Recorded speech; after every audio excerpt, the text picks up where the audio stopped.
Netcasts you love. From people you trust.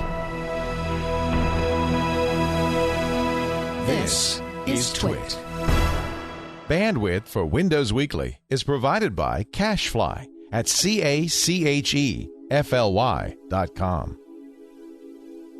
This is Windows Weekly with Paul Thurrott, episode 85 for November 28th, 2008. Simple, not easy.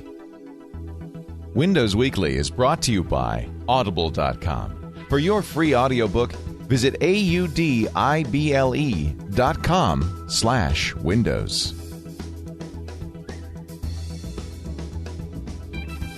It's time for Windows Weekly, that fabulous show that covers all things Microsoft, the Xbox 360, the Zune, and that thing called Windows. Mr. Paul Thurrott is here. He is the Magus of Windows, the editor-in-chief of the SuperSite for Windows at winsupersite.com, news editor at Windows IT Pro, author of the fabulous and quickly being given away Vista Secrets from Wiley & Sons. Did you say Magus? Magus. What is Magus? A Magus is it's a Latin word for master. I see. Like Magi. Yeah, like the gift of the Magi, the wise men. You are a wise man, a master of Windows. More of a buffoon, a court jester. Or so. You're in many ways also the court jester. That's true. I don't know what the Latin word for jester would be. Yeah, I think it's jackass. Bozos. Yeah. El Bozo. So how are you today? Getting ready for Thanksgiving? Yeah, a little stressed. Why is that? Well, it's looming now. It is looming. If you don't have a turkey yet, it's out of luck. Our turkey is brining as we speak. Yes, brine time. What? Oh, what's going on? What's going on? Sorry, my door rattled. I thouut my son was going to come running in. You did. You had for those watching at home, we do a live video stream on Thursdays. For those watching at home, Paul really had an alarmed expression, like, "Oh my God, here they come!" Well, my babysitter lives across the street, and we refer to her as our sitcom friend because she just walks in our house. So you never know. I love that. I love that. We used to have a sitcom friends. It was like Lucy, and Ethel. Fred and Ethel would just pop in. They'd be in the kitchen. You'd be talking and cooking. There's Fred and Ethel all of a sudden. Yeah. Right. Well, so it reminds me of the show Friends, and I guess in sort of a vague fashion, it seems like a good idea. But then the truth is, when people just walk in your house, it's kind of weird, You have to be very close for that to work. Depends on who it is, yeah. So we're actually cool with the babysitter, and that's good. We have some other that are like that. But I guess it would depend on who it is. It's a nice feeling. You feel like, gosh, I'm so close to these people. They feel right at home here. He's watching my TV. That would be one reaction. He's got his feet on my couch. What is he doing? Yeah. He's eating my Cheetos. It's more like I'm talking on the phone and suddenly I feel like someone's standing next to me, and then I turn around and someone is standing next to me. That's a little weird. That's a little weird, a little strange. So we have a lot to talk about today. Windows 7, of course. The Zune phone. Steve Ballmer says, I know nothing. And the irony of Apple and its advertising spending, plus some Audible pick, some tips, and a software pick of the week as well. This is a jam-packed holiday episode. Before I sent you this, I started thinking maybe we should put this off. Nothing has happened. Until you made the list. I feel like we talked 2 days ago. Well, we did practically. This is going to be an 11-minute episode. We're going to be done. No. But actually, no. In fact, I've been looking at the Black Friday ads. We better make this good, because if you plan to go to Best Buy on Thursday night at 4 a.m. or Friday morning, this may be your last Windows Weekly. They're going to tear you limb from limb if you get out there. I know. It's going to be a contact sport. I'm going to bring my nunchucks. I stand corrected. I said last episode, oh, nobody will show up. The economy's so bad. Then I saw, like $10 for a BioShock. Some of the stuff, clearly they're going to really take a loss on video games, DVDs, the cheap stuff, and hope you come in there and buy a refrigerator or something. We live in quite a world, by the way, when video games are the equivalent of Pampers at Toys R Us. Like the lost leader they used to get you in the door. Yeah, they are the lost leader. But I bet a lot of people go in there, buy the video game, and leave. That's what I think. Yeah, that's what I do. Did you see the Best Buy ads? It made me think of you. Yeah, sure. It makes it. Yeah, They're setting up a Best Buy. All the associates are there, and they said, "Okay, we open the doors in 3 minutes," and they're all getting ready. And it's like it's going to be whatever it is, 5 a.m. On Black Friday. And all of a sudden, this guy falls through the ceiling. He's in a lawn chair. He says, "I just didn't want to miss it." And then the Best Buy guy's very calm. He says, "Wow, well, you made it." And he says, "Are there any more of you?" And he says, No. And then another guy comes through the ceiling. They're sneaking in. So, Paul, you will not be sneaking in, but look for Paul in the Dedham Best Buy parking lot. Yeah, please bring coffee. He'll be the guy in the Hummer with his bodyguards by his side. My car would actually fit in a Hummer.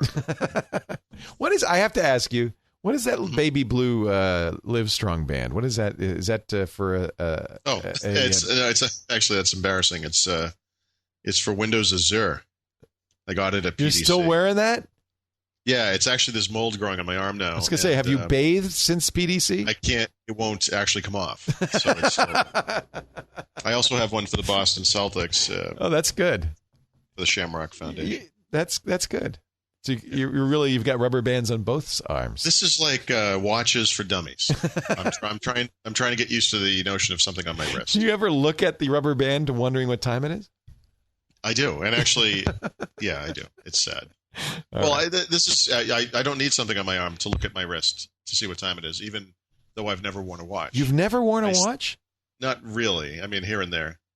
Gosh, I have been some deprived. nice watches. I need to. Watches are one of our geek porn. Isn't porn geek porn? Well, porn is also geek porn, but watches. I see what you're saying. For those of us who really aren't going to be walking around with the Playboy under our arm, a watch is the next best thing. It's just there's something about watches. I can't get enough of them. I just love watches. I do have a couple of nice watches. Yeah, see? But you don't even wear them. They feel weird on me. Yeah, you got to get used to them. Maybe the rubber bands you'll kind of work. This is what I'm doing. This is my starter watch. I should write the time on it. Dude, write the time on it. That's a great idea. It's 12:30. It's always 12:30 in Paul's world. It's like, do you have the time? No, yes, but not right now. Yeah, it'll be right in an hour. So Windows 7, you still feeling good about it? Any news? Well, good. Like I said, most of Windows 7 is great, but there's been this thing in the back of my head that I couldn't quite figure out how to express. That there was this little niggling thing that I didn't like about it, and an article I read in the New York Times the other day, I think it was on Sunday or Monday, about Google and the reason why Google is so successful, not just as a search company, but rather as a supplier of online applications, that are attractive to users, is that these things are very simple. And I thought that was an interesting comment because, Microsoft is coming out with Windows Live right now, which, unlike the Google stuff, is very highly connected, interconnected, integrated, right? And is not really what we would say is simple, right? I mean, I just wrote a 4-article series on what's coming in Wave 3, and it is an unbelievable amount of stuff. It is very typical of Microsoft, It's a huge platform. It's not just a bunch of little simple things. And Windows 7 is an interesting product because it is an attempt by Microsoft to take what is very clearly a very typical Microsoft product, Windows, and turn it into something simple. Turn it into something that is, dare I say, more like the Mac, right? But I think that they're losing something here, and I think it's something that needs to be discussed. And so I'll give you some examples of what I'm talking about. But I wrote a blog post about this, and I sort of talked about the difference between simple and easy. And I think it's a thing that people on the Mac side also mistake sometimes. You hear a lot of people say things like, well, the Mac OS is easy to use. And I actually don't think the Mac OS is easy to use. I think it's easy to use when you're familiar with it. Right. I think that what Apple did, which is very notable, by the way, and exceptional and should be called out, is that Mac OS X is simple. It doesn't necessarily do everything that I might want, but what it does in such an elegant fashion. It hits those high points, and you get blown away by that kind of thing. Windows is tough because it's designed for everybody, and there's so much stuff in there. There are different ways to do things, and it's kind of a crazy, convoluted system. It's a Microsoft program, so it has that kind of Microsoft quality to it. Windows 7, they're trying to simplify it, and I think they're missing it sometimes. So, for example, the example I put in the blog post, which is just one of many examples I have about this in Windows 7, is the taskbar, right? The taskbar in Windows 7 is this thing that's like the dock in Mac OS X. It mixes two different functions into one UI. It's a place to keep shortcuts for applications or windows or folder locations or whatever, things that are not running. Right. But you can you store them side by side with shortcuts for things that are running, for windows that are open, for application windows that are running, that kind of thing. And I think I find that confusing. And one of the things that's very weird about that is you get this weird segmentation. I'm running Windows Vista right now, so I can't actually look at it to describe it in real time. But as you look across the icons in the taskbar, just like you would in the dock, by the way, if this helps you understand what I'm saying, you'll see icons for things that are running and icons for things that are not running. And they're very subtly called out from each other, right? Right. In Mac OS X, there's a little light, right, that is under the icons. There's a blue dot, yeah. It's very subtle. In Windows 7, they have put a very subtle glass square, like a border, around each of the icons when something is running. Now, it gets a little weirder because when there are multiple copies of a window, say multiple browser windows, multiple folders, Explorer folders, whatever it is, they actually add like a couple of extra lines on one side to indicate that there's more than one thing there. But in their attempt to sort of streamline this thing, make it simpler, right? Because it is simpler. Now there aren't two different places, right? Yep. It's not easy anymore, is it? Right. Because now you've got this one thing that does too much. Right. And what this reminds me of, I didn't put this in the blog post, but I would, and you'll appreciate this, I think. The difference between simple and easy in the context of computers, you have to look back to Unix to understand what the real difference is. Yeah, because that was simple, but far from easy. Yes. Unix applications are simple. They all do one thing. Right.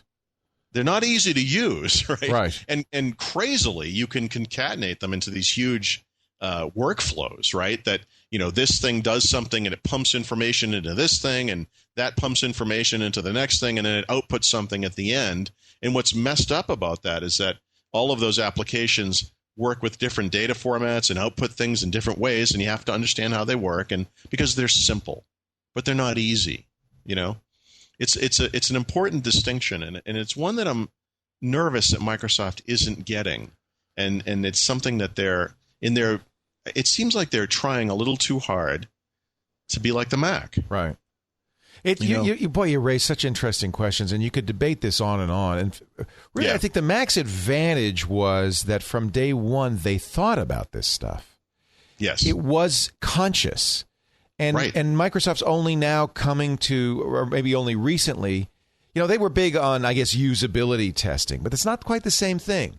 That's reactive. What Apple did was, from day one, write documents on what usability means. And it was really... I think Jeff Raskin gets most of the credit for that because he was the guy who kind of started the Macintosh and really thought about it in a philosophical way. And there's it's a fascinating subject. You can go on and on. What you just said is dead on correct, both about Windows and the Mac and about Jeff Raskin. As far as Windows is concerned, the thing about Windows 7 is it is very much a reaction, right? It's a reaction to all kinds of things. But one of the things that's a reaction to is Windows Vista. And that was the starting point, right? In other words, the people who designed Windows 7 didn't start from scratch. Right. They started from Windows 7, and they said, how can we make this simpler? Right. Now, that's fine. But it sort of behooves you to have some understanding of how Windows Vista works before you can go in and start using it. One of the things I've said about the Mac, and again, this is a very general statement. It's only one example, but over the years, as I said, one of the big distinctions between Windows and the Mac is that on the Mac, the thing comes up, and it's not really clear where you go from that point, right? It's graphical, but it's almost like that command now line. What? Yeah. Right. There's no indication that this is where you start. There's no start button. Yeah. No start button, On the other hand, there's the joke about the start button being used to close Windows down, on the Windows side. So you have that aspect of you can if you're going to be picky like that, there's always things you can find on both sides. Absolutely. Yeah. There's problems with both. This is not it's not a clear-cut victory on the Microsoft. We don't want to turn this into the 2008 presidential election. There you go. We're just nipping and picking at little things. But I think you see what I'm saying. I mean, in other words, I there do are other totally. examples of this. You know, I also think that Windows now, in its defense, Windows is designed by engineers, and the mindset behind Windows is a little more techie. So it's more like, well, users want to have 100 different ways to do the same thing. It's much more customizable. You can't change the size or shape of the Apple Arrow. You just can't. And without really hacking at it. It's nothing built into the OS. But of course, in Windows, if you want it to be a foot that kicks, flower, anything you want. And I think that that's another philosophical difference. And that's just how you think about the machine. I think Apple from the beginning was a little bit paternal. And more than a little. And actually, and a lot of the people who like that stuff appreciate that. And their reaction to this would be, what are you talking about? Why would I want to change the mouse cursor? It is perfect. But it isn't perfect. It's way too small, and I want it to be bigger. Sure. I'm just, it's a debate for the ages, but I think that there'll always be a certain segment of the population who loves the way Apple does things. They do have a very high sense of style. Microsoft clearly is aspiring to that. That's very famously what Steve Jobs said to Bill Gates when he called him up. He said, "You just don't have any taste." Sure, you have no taste, and that's the thing. It's unfair, Windows has some very specific strengths. I mean, don't get me wrong; it does some things very well. But this thing as Windows Vista V2, which is very clearly what it is. Ed Bott and I and Raphael that day we were on Twit. We talked about how Microsoft has gone to every little nook and cranny in the system, both the visual stuff and the architectural stuff, and they've tweaked every little piece of it as much as they can. They've really thought hard about every little part of it. It's very clear that is, in fact, exactly what's going on here. But again, that speaks to what they're doing, right? The starting point was Vista. It's not hard to look at Vista and say, okay, we want to make it smaller. We want to make it faster. We want to make it run in less RAM. We want to make it prettier, simpler, whatever. That's all very well and good. But I think what's that in response to? Well, like I said, Windows 7 is reactive. It's a reaction to many things. It's not just. But are they reacting to users' complaints? Are they reacting to perceptions? Yes, all of those things. Yeah, all of those things. I literally think, in the same sense that they have looked literally at every nook and cranny in the system, they have also looked at everything that's ever been said about it online, anything that's ever been said about it in an ad, and they said, we're going to make sure that argument is no longer true no matter what it is. And God, that is so typically Microsoft. Yeah. That ultimately at the end of the day, what they're doing is literally responding to everything. And okay, and it's great. I mean, and I don't want this to overshadow the fact that 99% of Windows 7 is great. It's great. It does run much better on a lower end computer, for example, than Windows Vista. It really does. It is much prettier. It really is. But I'm a little worried about this stuff. I mean, the difference between, familiar, which is, in other words, you have some experience using computers. It's not too hard to move from Windows to the Mac if you've used Windows for a long time, because the Mac is another GUI and it kind of works in the same way. But if you approach a computer without having ever used a computer, you can't truly expect anyone to find this intuitive, right? None of this stuff is intuitive. And there's some crazy things in Windows 7, ways that you activate these jump lists. We've added things like right-click menus, right, over the years. So now right-click menus are very common. But in Windows 7, there's this thing where it's like you hold down the mouse button and you drag up. And when you do that on an icon, it pops up a jump list. That is a weird and unexpected thing, isn't it? Yeah. I mean, and maybe 5 years from now, this will be the way we do everything. Maybe this is the way our phones are going to work. You hold it down and I don't know. I've heard back from Microsoft unofficially from a couple of people who work there. They have some responses to some of the things that I've said here, and some they actually have just kind of ignored, which makes me wonder. It's funny that they would respond to some things and not all. Well, and it's funny. People think that I have this really cozy relationship with Microsoft, but I can write something like this, and I get very snitty responses from people individually. They feel like I'm attacking them, or I just don't understand, and you can't appreciate the hours of debate that we've had, internally about this very feature, and you don't understand, the stuff that went into it, and yeah, okay, but I don't really care either, because ultimately this has to be used by human beings. And what this is the specific things I'm talking about. The places where they've oversimplified and made it less easy to use, I think, is, like you said, it's a reaction. And I'm worried that that's the wrong way to design user interface. Yeah. You know? Yeah. It's pretty, and it works. I mean, don't get me wrong. I'm using Vista right now, and I already miss a couple of the small little, niceties that you get in Windows 7. But then again, it's also not a huge leap like Vista was to XP, or like XP was from a user experience standpoint from Windows 2000. You've sold me on it. I mean, I'm really excited about it. I can't wait to see it. Yeah. Well, there are, like anything new. I mean, it's funny. We've talked a lot about the virtual folder stuff in Windows, and how that was the first thing I had ever written for the Vista book, and I had to rewrite it and rewrite it and rewrite it because they kept changing it. Well, now it's back in Windows 7, and I have to say, now that I'm using it, it's actually pretty confusing. And I understand how it works, but the problem is, when you open up something like Pictures, which is a special shell folder, you're not looking at the Pictures folder. You're looking at an aggregation of, by default, 2 different locations in the shell. And when you go to delete something out of there, it's not really clear where that's coming from. Right. And maybe it doesn't matter. Maybe ultimately you have to let go of that mindset where that thing you're looking at has a single physical location on the disk, and that's how you think of it. I don't know. Right. But all I know is this is the way we've been using computers since there have been computers, and they're changing it. It's something I've looked forward to even. I've written a lot about it. I think it's an interesting concept. But in use, I have to wonder, again, it's simple. You're aggregating the view, but it's not easy because these things are all over the hard drive. And how do people know what they're doing with those things? Right. It's I think it might be a little much to ask of people. The difference between a shortcut and an actual application. You delete a shortcut off your desktop. You didn't delete the application.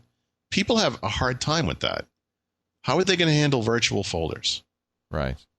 It makes me wonder. That's all. This is that engineering mindset where we want to give you every possible way to do what you want to do, and that's it's the opposite of paternalistic. It's like Perl. There's more than one way to do it, and just anything you want.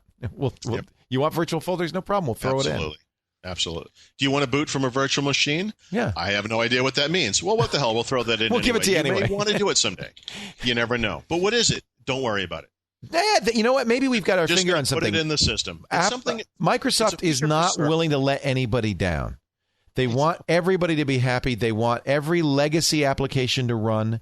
They don't want any users to say, "Oh, my Windows 95 checker game isn't working on Windows 7."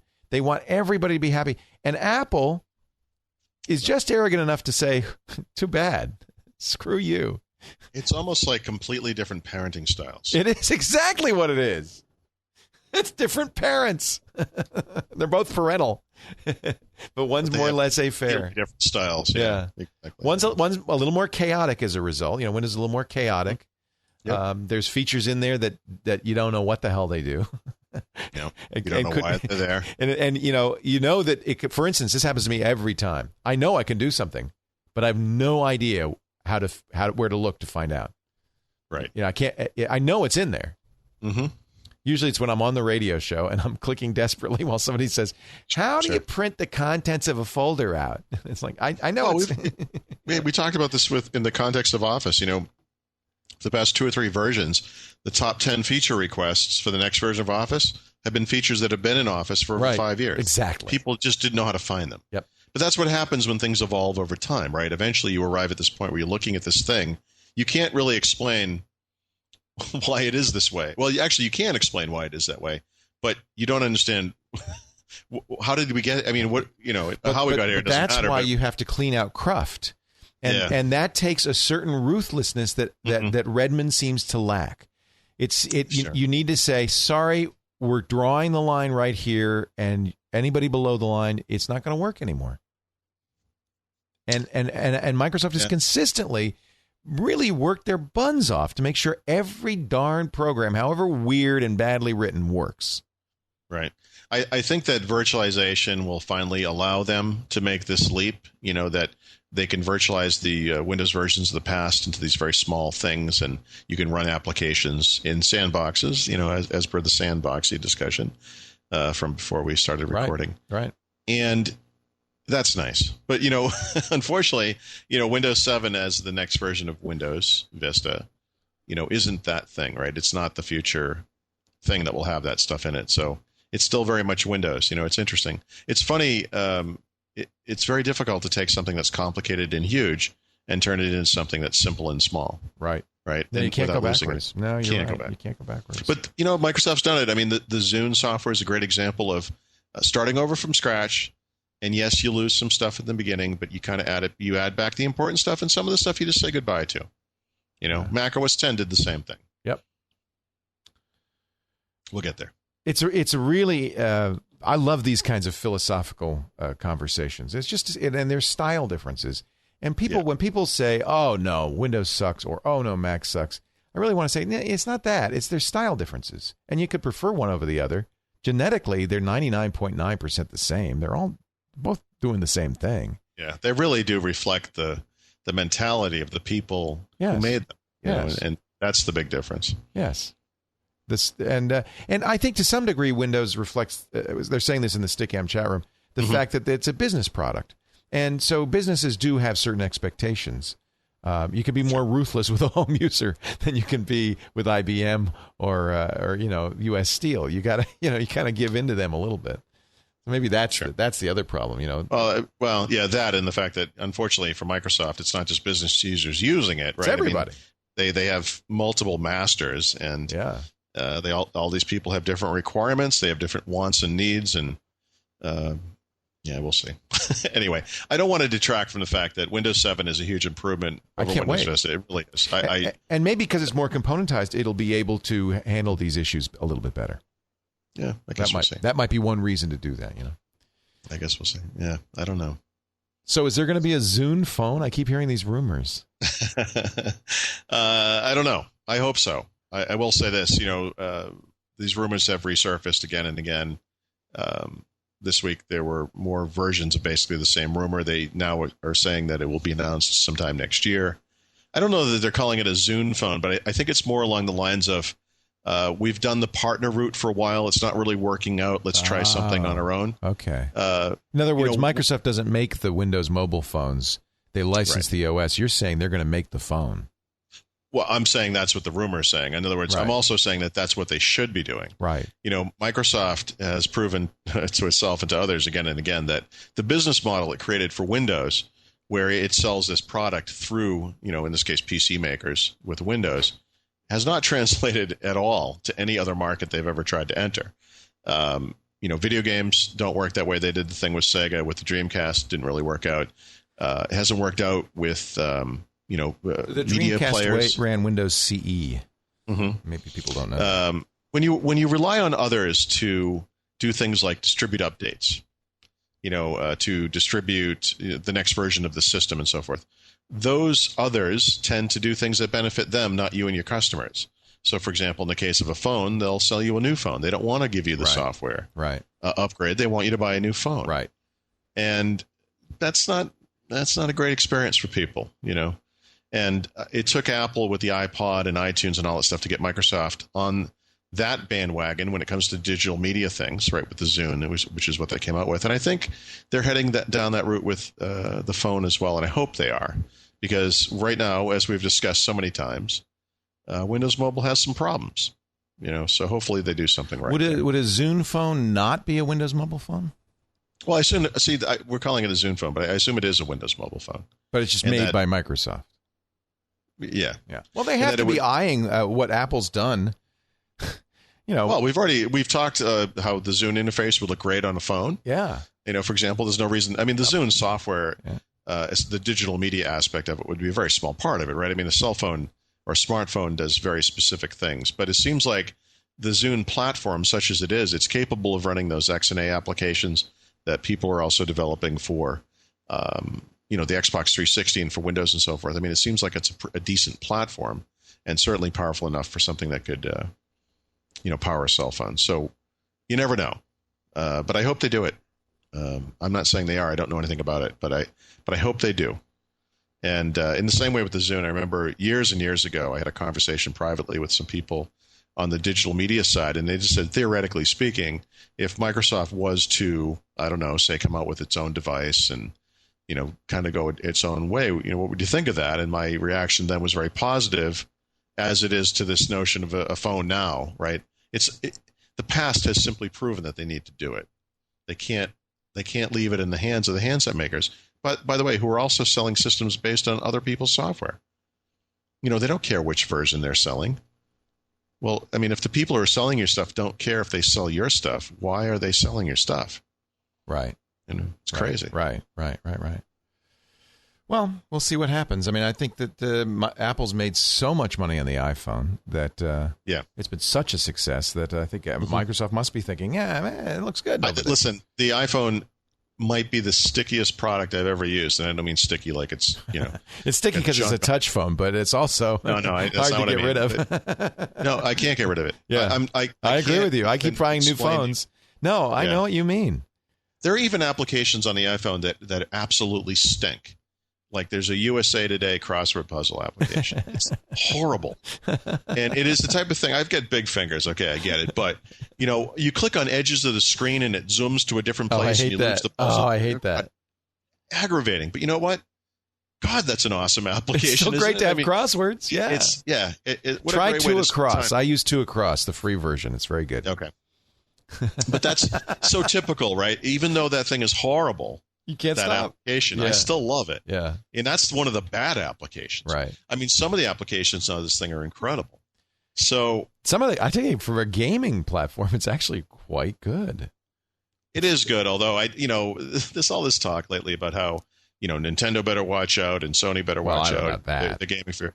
I wouldn't get that excited about it. I mean, it's casual. It's casual gaming is what it is, You're right. There's a very specific subset of game types that will work on this thing, and for that stuff it's fine. You're looking at they can't see it if they're listening, but you've got the crossword application up. Yeah, that is an excellent UI for this phone, and it's something that wouldn't work on a gaming device, right? Any of the devices we have today, because none of them have touch screens, right?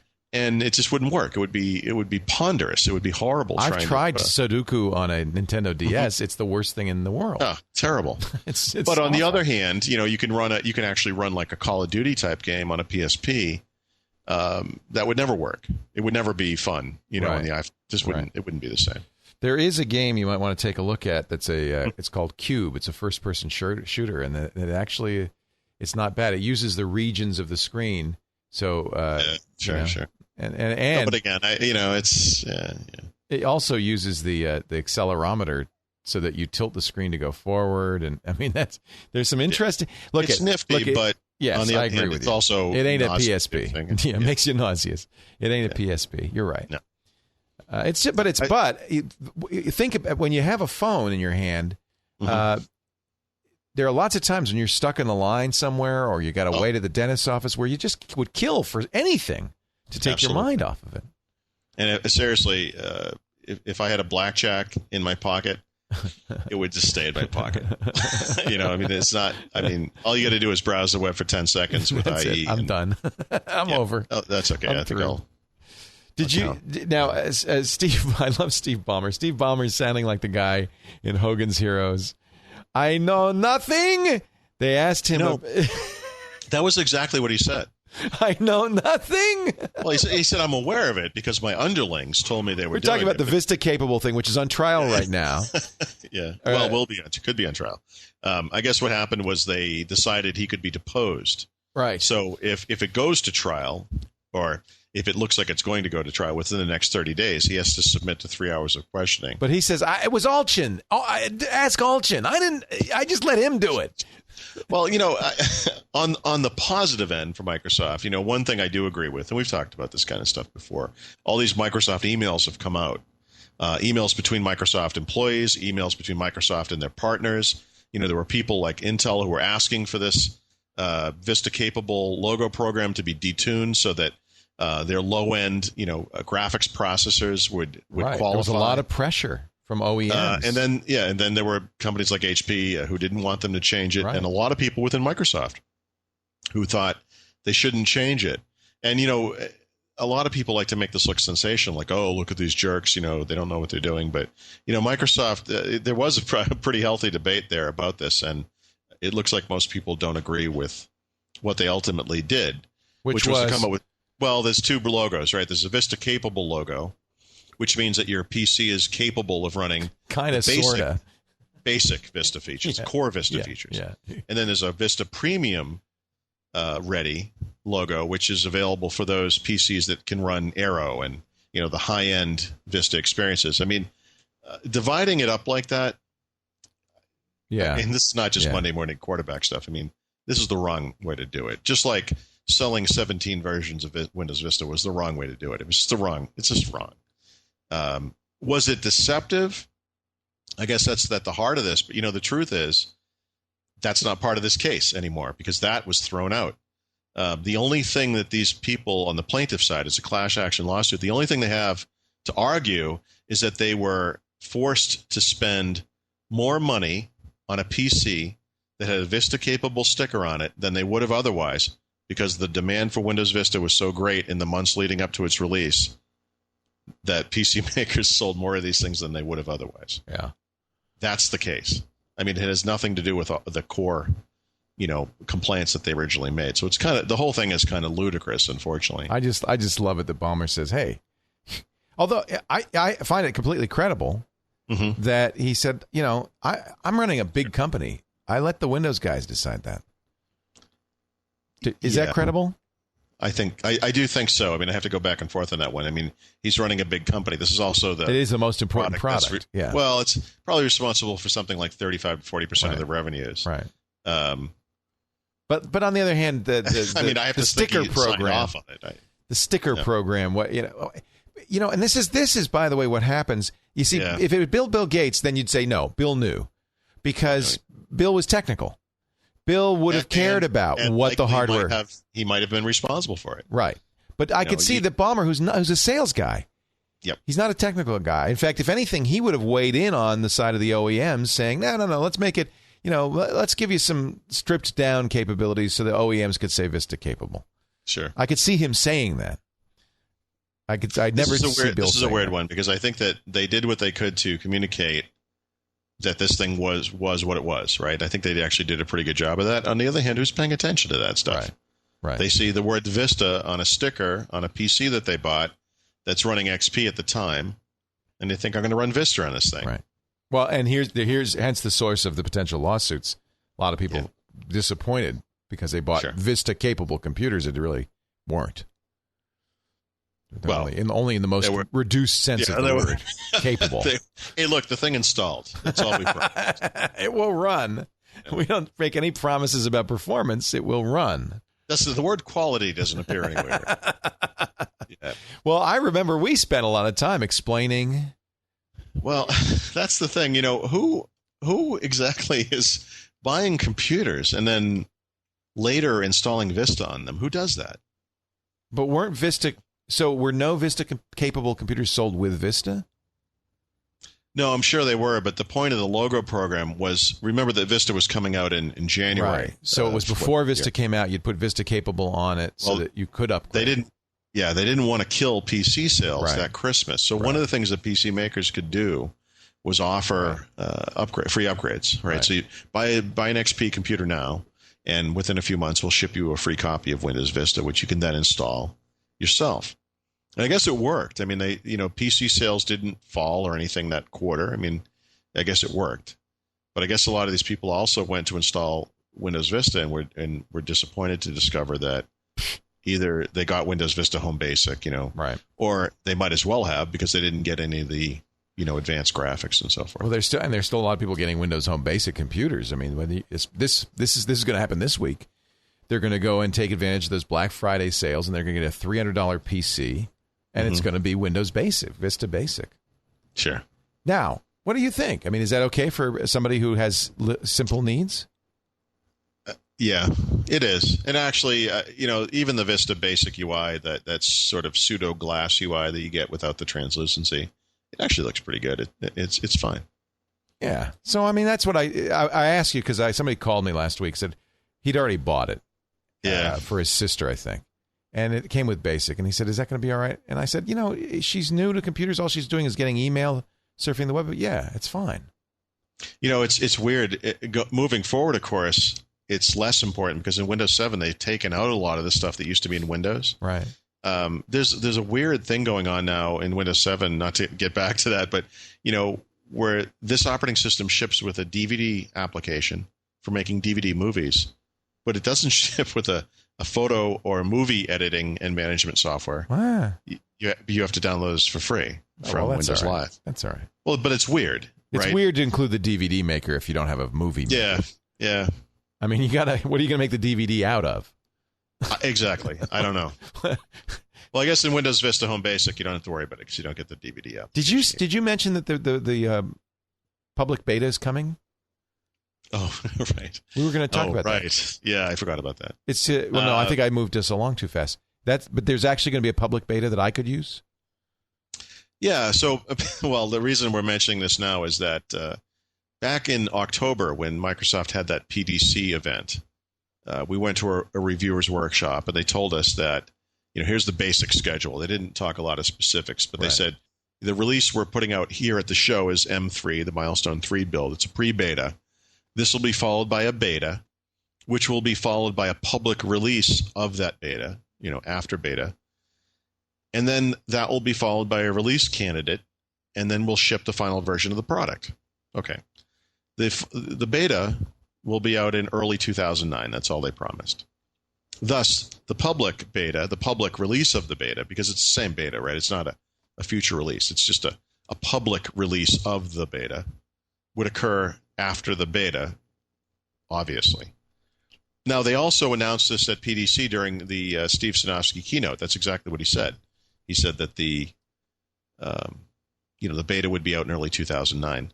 So this guy from InfoWorld published a story the other day that said, you heard it here first, folks. Microsoft has delayed the release of the Windows 7 beta, the public beta, until early 2009. And then he credited himself because he's complained about Windows 7 so much that Microsoft saw the error of its ways and delayed the product because he complained so much. Wow. Yeah, wow. That was exactly the response. You can thank me, folks. That's what he said. I did that. So I don't want to give this guy too much press. Let's just leave it at he's delusional. And I, basically put up a link to the keynote transcript where Steve Sinofsky very clearly states, we will ship the beta in early 2009. It hasn't been delayed. So I guess what I'm trying to say is there are no delays. It's on track for exactly what they have said it would be, and nothing has changed. But yes, in the first quarter of 2009, there will be a public beta, and anyone can get it, and they can install it, and they can check it out. So this is the same guy that you and... Yes, it is. Yes, it is. It's unbelievable. I approach this kind of thing with some trepidation. Does he work for a major media outlet? He works for InfoWorld. So, but the capper on this one, the joke within the joke, is every blogger in the Windows community has written something about this buffoon and his silliness. Yeah. And I guess an editor from InfoWorld went to one of the blogs and actually responded, and then eventually said, by the way, he was just joking. This is all a joke. I guess you didn't. I guess you didn't get it. Ha ha. It was a joke. Ha. Oh boy. So, yeah, this is the type. I don't go to an office every day and deal with office Isn't politics. it nice not to have to do that? But this is my version of office politics. Yeah. The I don't get why people doing the same thing as I do don't see the world the way I do, kind of thing. Like what is this? But yeah. So pretty funny. This is one of I try to ignore this stuff as much as possible, but this one was just too. Well, we just want to thank him for making sure that the beta was going to come out first quarter 2009. And thank you for keeping comedy alive. Frankly, it was getting too dry. Now, are you laughing or crying at the recent revelation that Apple, which was giving Microsoft a hard time about $300 million advertising budget for Vista, is actually spending closer to $500 million itself every year? Yep. Now, in its defense, Microsoft on all its properties spends well over $1 billion on advertising.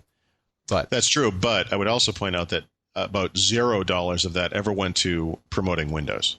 Yeah, right. This is a first, right? The reason this $300 million thing was notable is it's the first time they've advertised Windows in any appreciable way since, well, the Vista launch, obviously, they advertised. They had a big budget there, yeah. A few $100 million, I think. Yeah, probably. So it's been a few years. And I would also say, Apple, obviously, a lot of their advertising is for things like the iPhone and so forth. But look, you can't turn on a TV without seeing one of those switcher ads. So, the fact that Apple, spent more than Microsoft on advertising for Windows, let's say, or for OS stuff. The fact that they then thought to make an ad making fun of Microsoft for spending money on ads, an ad which, by the way, normal people didn't understand. I mean, it just, in some ways, it's so typically Apple. I mean, it's not funny or sad. It's just, yep. It's like, that's what they do. So there you go. If you were confused by those ads, that Apple put out where the guy has the money on the table and, why don't you go and put that all towards fixing Vista, et cetera, et cetera. Well, it just got more confusing because, yikes, Apple spent, half $1 billion. And well, you know what? For an ad campaign to get any traction, you kind of have to do that nowadays. TV's expensive. And sure. You're right. Those switch ads are everywhere you look. Yeah. Doesn't bother me. I mean, that's the way it is in business now. And as it's I just want a fraction of that. That's all I ask. just $1 million. Just $1 million. No, give me 2%. I'll take it. Not everywhere. iPhone ads in Britain. Apple keeps getting slapped in the UK for false claims. The UK clearly has a much better. They care about truth in advertising. We don't care. This is something. Look, the iPhone's fantastic. Don't get me wrong. But it's not a speed demon, at least. But you watch the ads they put out, and the ad they're banning. It is disgusting. And I would point out there's a beautiful video on YouTube that was made months ago from people in Boston who they actually did it 6 different times to get the best possible signal, and they duplicate what Apple does in the ad. The ad runs for 30 seconds or whatever it is and is long done. And meanwhile, they're still loading the first screen, and it just sits there for minutes while it loads the screens that Apple demonstrates in the ad. And the problem is the ad does make it look like that's how it works. And that is deceptive. That's the problem. Anyone who has an iPhone knows. I mean, and any mobile phone, really. I mean, they're slow. That's the way it is. But, I found it interesting and maybe apropos that the UK banned that ad because it's deceptive. And It is deceptive. It just is. I don't know. Well, it's not the first time they've done that many times. I mean, I can think of a number of Apple ads that have been banned in the UK. I think they just have stronger consumer protection laws there. They do. I mean, I imagine there are a lot of ads in general that we see on our TV that would be banned because they're, fallacious. So in this case, it was because they implied that the speed was faster than it really is. Although I notice now on the new iPhone ads, they actually say, like there's a disclaimer, like edited for speed or something. Oh, they do say that. They've started doing that, yeah. Okay. They were always ridiculous. Yeah. I mean, it was like, but they only get 30 seconds. If they did it in real time, it wouldn't be 30-second ads. Well, you'd still be waiting for that blue ring to identify where you were. Yeah, exactly. It throbs there for a while. Yeah, I'm thinking. Hold on. There we go. Hold on. Wait a minute. So we started something last week. This is fun. Recommending holiday gifts. Yes, sir. For the gadget hound in your life. Yep. You got one for this week for us? Yeah, I mean, this is actually a bunch of things, I should say. I wanted this week to talk a little bit about video games. If you're looking for a console, I think that the big race this year is going to be between the Wii and the Xbox 360 Core. Not the PS3. Not the PS3. Listen, I've seen very little compelling on the PS3 side, and I feel bad about that. I mean, but most of the stuff that's really good on the PS3, I can get on the 360. And there are a couple of things I'm a little bit interested in, but the Wii obviously has some really interesting stuff, and the Xbox 360 does as well, and PS3 not so much. On the Wii side, if you're looking for games that some of these are just classics, but Mario Kart Racing is fantastic. My kids we're playing that today.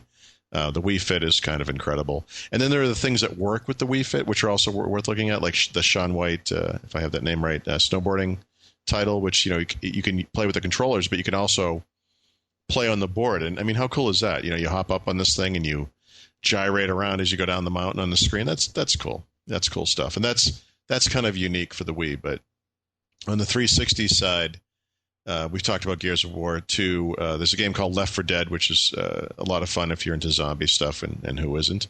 Left 4 Dead is classic, by the way, because it's there's no plot at all. The zombie invasion has occurred, and then the game starts. And they don't explain why. It doesn't really matter. The point is you just have to run away from the zombies and kill them before they kill you, and that's the game. And it's like walking into a Dawn of the Dead movie or something. And then Call of Duty World at War. Right? We should, by the way, say this is not for 10-year-olds, although I'm sure you and your son play. Left 4 Dead. No. Actually, he doesn't play that. It's pretty. It's gruesome. Yeah, it's for adults. Well, he picked up the box and he said, "What's this?" And I said, "You're not going to want to play that." He goes, "Are you sure?" And I said, "Yeah, I'm sure." Did you let him play the one in the mall where you're hitting the zombies as a? What was that called? He never played that one. That was more comedic. It was more, comic and cartoonish, I guess. Right. But violent as hell. I mean, violent, yeah. Well, I mean, he plays Call of Duty. Right. He's better at it than I am. It's funny. My wife called me while I was working yesterday. I was doing a show, so I couldn't answer. She and Henry were at GameSpot buying. He wanted to buy Call of Duty World at War. Yep. And she wanted to know, is it okay? And Tony said, yeah, it's fine. Well, it's mostly okay. I will say, you're shooting people. She does not like seeing him shoot people on screen. Well, we go back and forth on that. And I say, you know what? He knows he's not a violent kid. He's never shown any violent tendencies. And he knows it's a game, not real life. I don't think it's a problem. I don't think it's a problem in general. The one thing about Call of Duty, the new version, is there's some flamethrower type stuff, which is a little on the gruesome side. Yeah. But most of it's just... Yeah, and then he doesn't play the game anyway. He plays online, and right. I have to say, I've had a few games in my lifetime where I've just really become addicted to them. Call of Duty 2 was one of those games, and Call of Duty 5, the new version, is one. I finished the game. I finished it twice. I finished it on Veteran, and then I went back and I've been playing it on multiplayer, and it's amazing, and it's even better than Call of Duty 4. So if you're not getting it because you have Call of Duty 4 and you think you've seen it all and all that, I would still give that one a shot. It's a really good game. Yeah, I can't wait. He got it. Okay. Yeah, okay. I think Tony said okay, and Jennifer said, well, we'll get it, and if Dad says to return it, we'll return it. And I told her, I said, it's shooting people. I know you don't like that, but I think he knows the difference, and goodness knows everybody else in 8th grade is playing this game. So it's part of his cultural milieu. I mean, what are you going to do? Right. I don't, I go back and forth on this. I hate to see the violence. I hope we don't get desensitized to violence because of this stuff. But I think I really don't think it's like that. I think so. we're more sophisticated than that, and I honestly think that there's healthy aspects to it as well. I mean, taking out frustration online is a lot better than doing it in real life. And obviously, in my son's case, if I saw any indication that this kid was, violent or something, that would be the end of that. But he's not like that. He's very innocent. Well, exactly. And I think, frankly, if you want to talk about desensitization, violent movies and TV do a lot more because they're much more realistic. Its video game is not yet realistic to that degree. It's cartoon violence, but you can see stuff that's not cartoonish in any way on screen. That worries me more, to be honest. Yeah, absolutely. Yeah, a lot more. I have some picks. I have so many picks. I always I'm a gadget hound. USB keys have dropped incredibly. You're seeing now 4 gig USB keys for $10.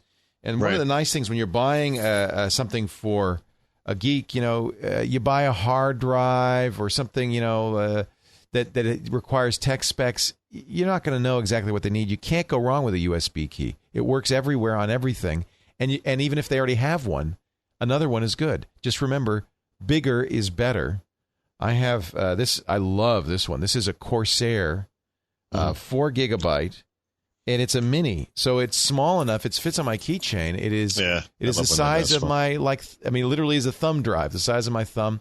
You slide the slider out and it exposes the USB connector.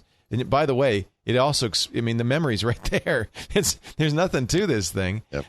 But it's 4 gigs. So this is, now, one thing I don't recommend, I don't know how you feel about this, I don't like U3 technology. That's the technology where it automatically launches. I wipe that stuff out. I can't stand that stuff. I think there's a security issue that comes along with that it's just not worth it. Some geeks like it, some don't. If you're buying for another geek, don't assume they want U3. I'd stay away from it. But this Corsair is so cool. Another one that's really good to look at that's more expensive but has serious security uses is the Iron Key. Are you familiar with the Iron Key? No. Oh, man. It's got built-in encryption. It is robust because it's got if you try to take it apart, it dies. Mm-hmm. They use epoxy to put it together. So I think it's ironkey.com, IRON key. So that it really is tamper resistant. Right. It's a little more expensive. It has built-in hardware AES data encryption. So you can't. I mean, this thing. If you have friends who want to keep their stuff private, the Iron Key is a really, really good choice for that. Now these are much more expensive, but I really am a fan of those. So USB memory is great, and I saw a Black Friday ad, 4 gigs for $10. Wow, $10. If they have a camera, get some memory for the camera. Just find out. You need to find out, is it CF or digital? But again, that's one where, if the guy's serious about cameras, you have to ask too many questions, then it gives away what you're going to get. Are you CF or SD? Have you ever done any of the stuff where you run a portable version of an application off of the USB key? Yeah. That's kind of Isn't that great? You could put on this little Corsair, Firefox, Thunderbird. I put one RoboForm AI on it, and then when you plug this, and you plug this in, it's got all my passwords, it's got all my email, it's all my. So this is really great, especially if you're going away for Thanksgiving or the holidays, and you don't know if you might be using Aunt Maud's computer. This is a really handy thing to have. 4 gigs. I remember the first time I saw Woz walk in on the set of the Screensavers with a 2 gigabyte memory stick hung around his neck. I thought, and he said, or maybe it was 1 gig. Yeah, I get everything on here. I've got all my stuff on here. And I thought, wow. And they were like $300 at the time. This is like $60. It's unbelievable what's happened with the prices. So there's a couple of good suggestions for you. Video games too. BioShock, $10 at Best Buy on Friday. Did you like BioShock? Yeah, I just thought it was repetitive. But I just thought it was so cool. The world. The story was amazing. Yeah, the presentation was amazing. Yeah. I mean, the first 30 minutes especially is one of the best video game experiences ever. Yeah, so you got bored after the first 30 minutes. Well, you just do the same things over and over again. You're right. Although I finished it very quickly. And for $10. The other thing that was odd about it is it's really different from it's not a shooter, right? I mean, it sort of is a shooter, but you kind of walk around. There's a lot of talking, a lot of listening to things, and then you get to the end. There's actually like an end boss, like in an old school game, and you fight the thing, and he's tough. Well, actually, I actually beat him. I beat him the first try, and I was confused. Oh, yeah, I just didn't understand You're too good. how it ended so quickly. It just kind of happened, and I'm like, oh, it's over, just like that. You want a good boss? You want a good boss? Portal. Oh yeah. The end boss on Portal, when you finally face off with GLaDOS. That one took a long time. That is a great. It's very. You're right. You know what? Come to think of it, I was confusing it with the BioShock. It's a similar setting. The BioShock is way too easy, but the end boss in Portal, man. Yeah, but then you're rewarded with the cake song, which is fantastic. Well, Jonathan Colton wrote that. There's another one, the Orange Box. I think the cheapest I found the Orange Box for was $30, but that's 4 games in one. Oh, but you can get Portal by itself now, and in fact, you can get Portal on Xbox Live. I think for either $5 or $10. It's very cheap, and it has extra levels and some other stuff. Well worth it. Yeah, good worth stuff. It. That would be a great Xbox Live download. Man, we gave them a lot today. Let's take a break. We've got your Vista tip of the week. We've got your software of the week as well, but it's time to talk about our friends at Audible. Audible.com/Windows. That's the place to go to get a great deal on an Audible book. Your first book's free, in fact. Can't beat. That's the best deal of all. And Paul, I think you have a festive holiday suggestion for us. Yeah, I haven't read this one yet, so I hope it got good reviews and it was interesting. I wanted to look for something that was Thanksgiving themed in some small way. I read, of course, I live in Boston. I grew up in Boston, so this is like Thanksgiving Central. Oh yeah, in many ways, right? The Northeast of the United States, and it's also odd here because the history of the United States, as told to a student who grows up in this part of the country, is actually very different. I discovered later in life to one say that you might learn in the you get all the fairy tale myths. Yeah. Well, in New England, U.S. history started with the Pilgrims, and that was pretty much it. Actually, I think there was a one paragraph thing about something that might have happened in Virginia very quickly, and it kind of came and went. Right. And Jamestown, it's over. 1620. Yeah. That's when it all began. Pilgrims, exactly. Plymouth Rock. Yeah. Go team. Yeah, exactly. USA. So anyway, there was a story in the New York Times today about this. French settlers had come to Florida or South Carolina. Isn't that wild? Well before the Pilgrims and before Jamestown, and they were wiped out by the Spanish, who were then there for a long, long time. And the Vikings were there centuries before. Of course, centuries earlier. And it's just funny. So I guess history is written.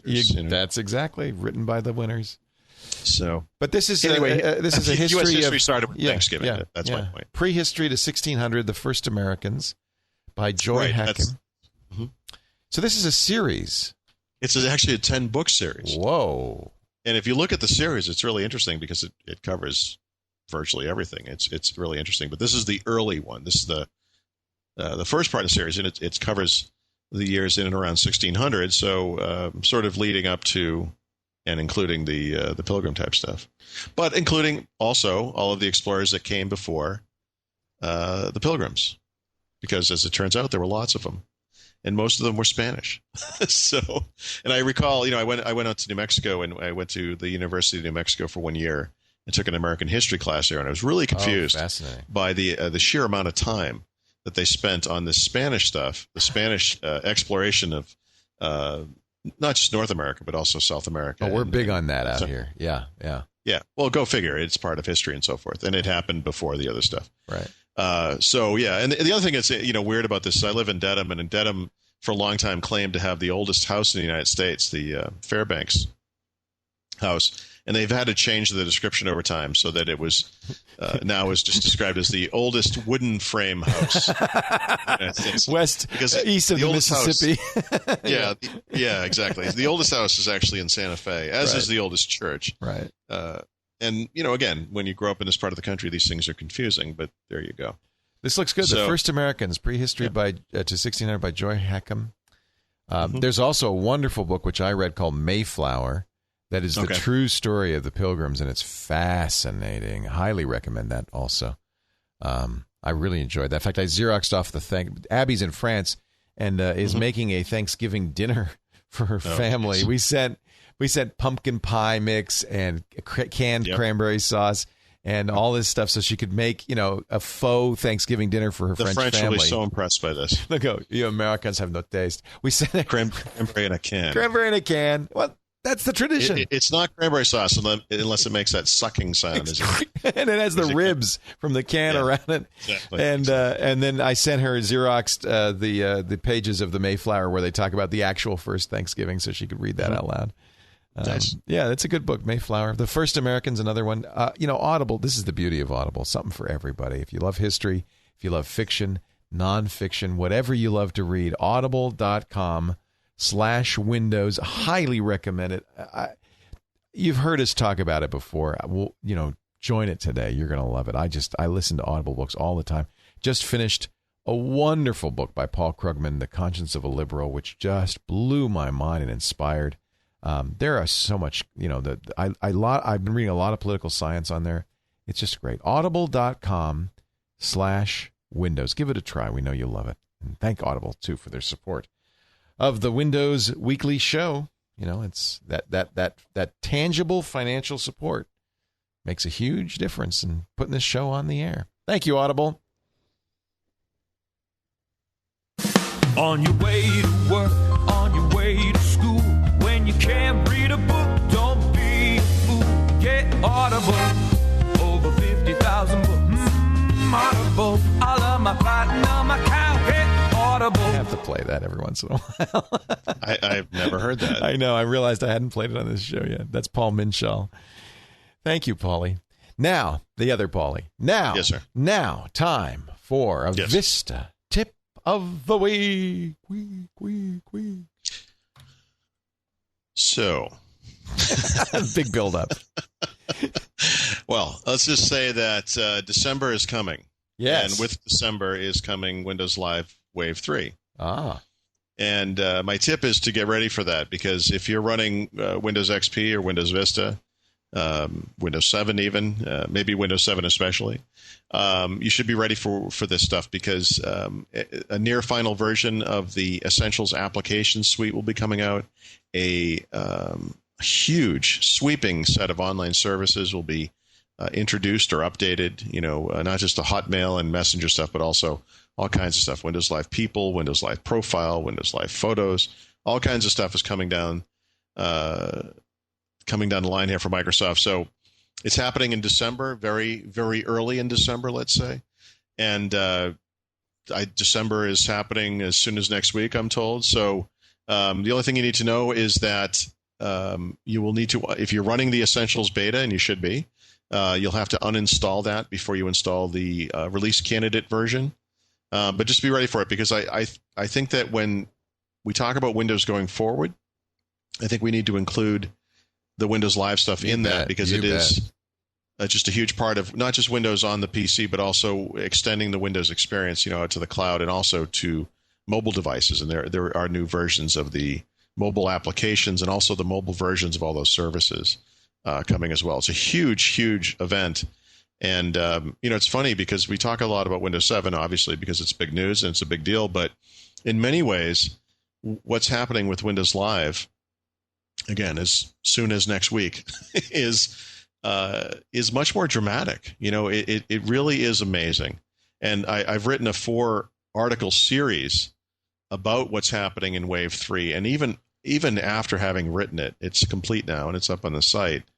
It's hard for me to wrap my mind around this. There's so much stuff there. It is absolutely astonishing. Wow. So I'm it's coming excited. next week, so I'm very just excited. Be ready. Yeah. But uninstall the Essentials. Actually, the best thing to do is go to SuperSite for Windows, winsupersite.com, and read Paul's 4-part article. Yeah, read up on the stuff, because especially, the applications is pretty straightforward. Even the web the mobile stuff is pretty straightforward. The web stuff is unbelievable. It is just hard to wrap your mind around it. I can't believe they're releasing this much stuff. Great. All at the same. How exciting. Yeah, it's crazy. Yeah, it's a big deal. You're winning me over. I'm starting to think I should get rid of all these Macs in here. I couldn't agree with you more, Leo. Let's talk about that. What's with all these Macs? It's just, is my alarm clock going off, or did Leo just say that? I'm dreaming. Well, let me make this point. Your software pick of the week is started on the Mac, but is now available on Windows and is superb on both platforms. Have you seen a new version? Not for Windows. Well, I mean, it just came out this week. Oh, no, I haven't then. No. You have to check and I this use out. this program all the time. Yeah, this is incredible. It's Handbrake. Okay, first of all, to break the the mystery there. What is he talking about? Yeah, well, what application am I talking about? I like to beat around the bush, Leo. The new version is 0.9.3, and they've really updated the UI, but more importantly, they've updated the quality of the ripping. They've added new presets. They have the best one, the one to use, is called Universal. And it's basically 720 by whatever. It's H.264. Yes. You can rip DVDs as before, but you can also now convert videos from other formats to H.264 with this tool. And that's a first. Oh, that's great. It's unbelievable. So I have a handful of videos that are, in WMV, or they're in AVI format, and they're kind of lumped in with all my videos, but they don't play on everything. They won't play on iPods, for example, or on iPhones. If you convert things using this universal format, or if you use the universal preset to rip DVDs, it basically rips them now in the highest possible quality that will run on virtually everything. And that means all of the Apple devices, including the Apple TV, the iPods, the iPhone, the Zune devices and the Zune software, and the Xbox 360, the PS3. It is the universal format. And I had written the beginnings of a digital media core series months and months ago, and I talked about how H.264 was sort of my pick for the universal video format, although it wasn't definite, right? I felt like this is the way the market's going, and that absolutely. The music side, you can say, look, MP3 is it. Okay, we get it. On the video side, it's not so clear, but it's becoming more clear. And now that H.264 is natively supported in, by the way, Windows Media Player and in Windows Media Center on Windows 7, I think it's clear, H.264 has won out. So this is a fantastic application. It always has been, but the new version is even better. It's really, really good.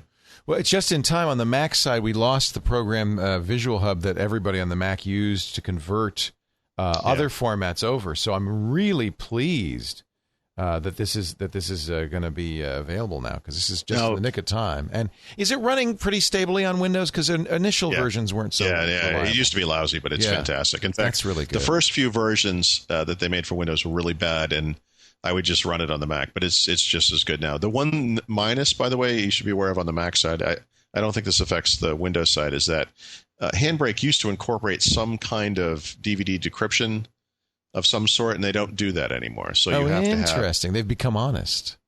Yeah.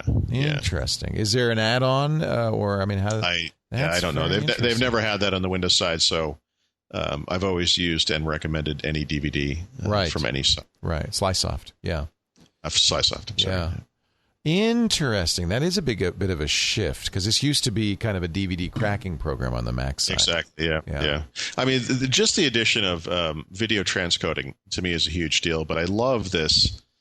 This new universal preset is a huge deal for me as well. So, and I've been testing that on all kinds of different things. I recommended the WD HD TV device last week. Remember? Right. These universal files play just fine on that device as well, and they look beautiful. Absolutely beautiful. Wonderful news. Yeah, Handbrake. really nice. Handbrake.fr. It's French.